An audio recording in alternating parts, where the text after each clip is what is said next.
Wow. I'm full. I had enough to eat today. I don't need to eat till next week. The level of football that we seen today by the attackers, my days, this is what we live for. This is what I love seeing. And each and every one of those forwards today, they took on their man, stared them down in the eyes, and said, "Allow me to have this dance."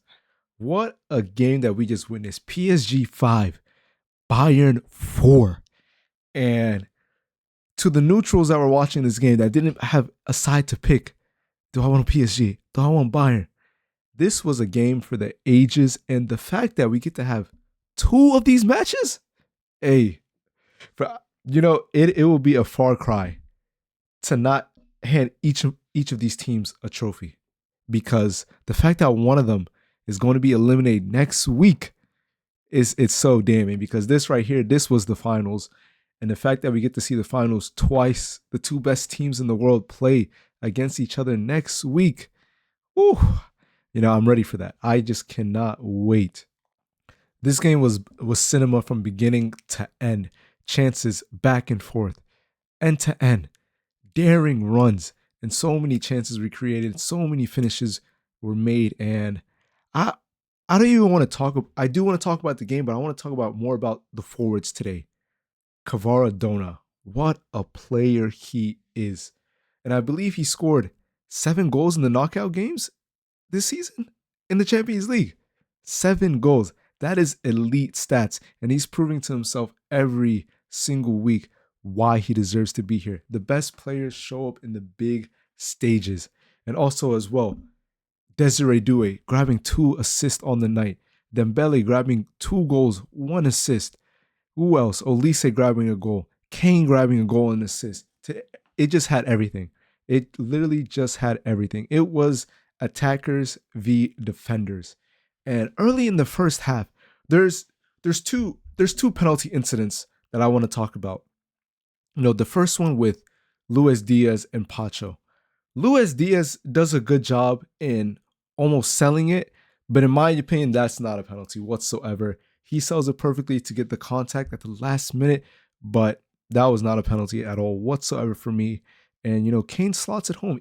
Easy days. Kane slots at home, and the next penalty near the end of the half being conceded by Alphonso Davies. Now, I don't believe any of those two were penalties, but I feel like the referee had to do justice for if you're going to call that penalty for Bayern, you almost have to call that penalty for PSG. And I feel like that's just the way he went. And yeah, and then even the keepers today, Sefanov. Ooh, it was not a good game for him. He was looking very scary, very shaky, and you're thinking to yourself, you know, PSG, they went out and bought Chevalier. They wanted a more ball playing keeper. Just to come out that this ball playing keeper, he has no hands, no arms, no limbs. And at the ball playing aspect, he's not even helping his team. So here comes Sefanov. He's just meant to be, a backseat man. He's not meant to really start.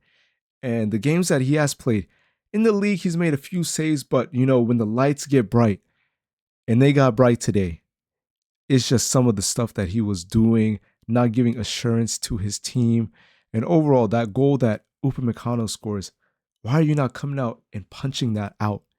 Because stuff like that is the fine margins with keepers.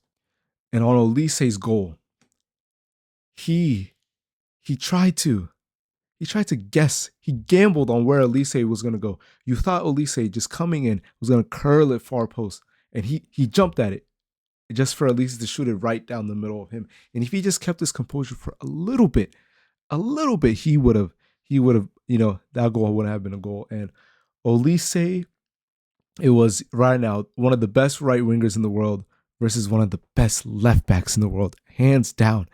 And overall, Olise won this battle with his man, taking him down end line, taking him inside, outside. And then you just think to yourself, are we going to see another brilliant Olise performance? And we quite did. There was another chance when Olise dragged his man, Mendes, down the line, got past two players, ends up playing a ball in, and João Neves was there to protect it, but ends up clipping the post. And that was a really, really good block from him, because Olise might have made that a pass today. And out of all the attackers that played today, Ooh, let's talk about Musiala. I didn't really think it was his best game. There was at times and moments the confidence and the dribbling was 100% there. Kept on taking on his men in the midfield. The close, he's the closest dribbler that I think we have to Messi. The way he just inverts in and out, and you just can't steal the ball. And today he finds himself 5 yards away from goal. He can just release the trigger and shoot himself, but instead he tries to lay it off. He tries to lay it off to Olise, and a defender ends up coming in the way. But the way this match was very open from beginning to end. Both sides playing, Bayern Munich playing a high line. PSG, we know like the way they play. They want to bombing left backs, bombing right backs, and just the attacking display today was an amusement to see. There really wasn't much defense. I would say this was the attackers' game. No attacker had a below than an 8 today. Bar Musiala having a 7. And probably one of the best attackers today was none other than Luis Diaz himself. Hey guys, listen to me what I say. What Luis Diaz did to Marquinhos on national TV shouldn't be televised whatsoever. You ever watch a movie with your parents and there's a kissing scene that comes on and you already know off bat you have to close your eyes because you're not meant to see that. The kids at home today were not meant to see what Marquinhos did, what Luis Diaz did to Marquinhos. And he started from the beginning of the first half and ended up in the second half finally getting his goal. It was a brilliant through ball in the air from Harry Kane. As we know, he always drops deep. Played a lofted ball into Luis Diaz's pass where he flicks it once over Marquinhos' head, hesitates, and then has the calm and coolness to just slot it far post. And that is the composure you need in the big games. And you wonder to yourself, for how good he was for Liverpool, how did they end up selling this guy in favor of Cody Gakpo? Because they could have used this season. And I have a friend. He likes to say Cody Glockpo. Well, I'll tell you this whole season, those were not Glocks that Cody Gakpo was shooting. Those are 9mm or anything. He's shooting blanks. The whole neighborhood is safe, guys. He has no weapons on him. It's safe.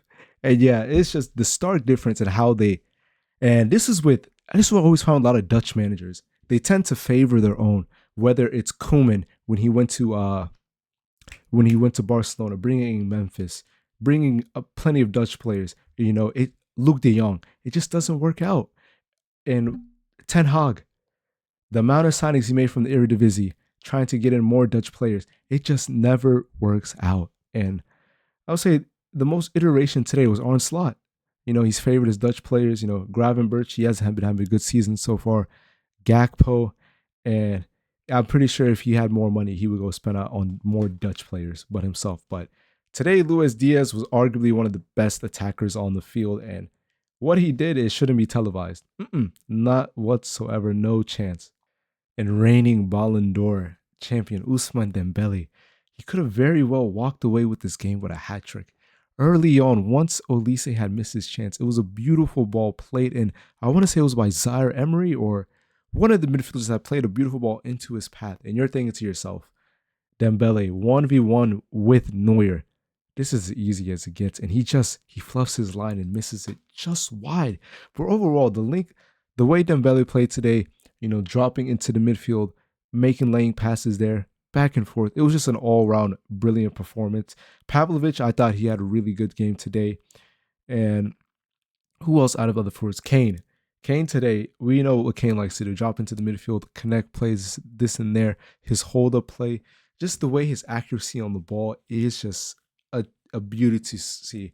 And the fact that Madrid didn't end up signing him. I don't want to make this Madrid video, but the fact that Madrid didn't sign Kane, arguably one of the best strikers currently right now, bar Haaland, and the fact that he can do so much on the ball, and Madrid opted out with getting a left wingerish type forward and Mbappe instead of Kane, which what the team had needed.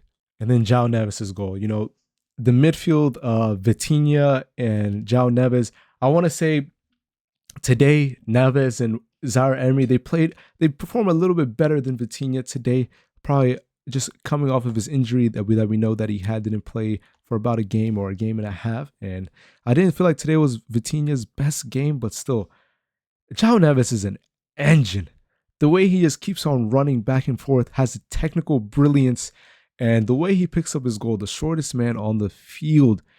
It's reminiscent of Carvajal when he scored against Dortmund. The shortest man on the field is jumping the highest with conviction to end up scoring that. And, at the time, leading PSG. And at one point in the game, PSG were up 5-2. You're thinking to yourself, if these guys can just compose themselves and stay cool and keep a 3-0 advantage at, at the Parc des Princes and keep it and take it to the Allianz Arena with a 3-0 advantage, you're thinking to yourself, hey, this tie may as well be finished at France. But no, and just like that, Bayern ended up getting 2 goals in quick succession. First with the Upamecano header, which I believe, Stefanov, she should have done way better, but it took the slightest of touches. And then the Luis Diaz class goal on what he did to Marquinhos. That was art. That was beautiful. And Marquinhos, he always has these mistakes in his game. For many years on, the reason why PSG would knock out of the Champions League because Marquinhos had these moments in him where I would like to say bozo moments. Like, what are you doing? And it's good that he stuck with PSG because he ended up getting his Champions League. But without Pacho last season, not holding his hand, but hit a bunch of the laps and mistakes that Marquinhos made. And I will say today, those mistakes that we've been saying for years about Marquinhos when it comes to Champions League nights, and on the moment, today was a terrible game for Marquinhos. And how on FootMob he has like a 6.5. I don't know how he doesn't have a 5 rating or a 4 rating whatsoever. And yeah, and I feel like with the left backs Hakimi and Mendes, they could have just.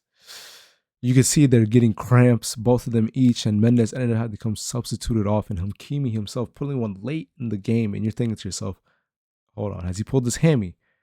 Because they already took off Zaire Emery to, fill in that right back position. And at the time, I didn't think, maybe Neves can fill in that position, just Emery. But, thankfully, once Mayulu came on, he played more, besides Mayulu having that shot that smacks the upright crossbar, he played more of a defensive role near right back once Hakimi ended up grabbing his injury. And even the back line for Bayern, they weren't good. Upamecano, with Upamecano, you'll get the very highs and you get the very lows of him today. And Dembele scoring the goal against his best mate through his legs, I wouldn't say that's a low at all, but even Upamecano had a chance to get an assist. At right wing was bombing down the right flank, played a ball into the box, but nobody was there. And I feel like the subs for PSG, they didn't really add much into the game. Once Bradley Barcola came in, he made a few good dribbles down the right-hand side, and I felt like if he was more sharp, he could have walked away with himself with at least a goal or at least got a chance in behind.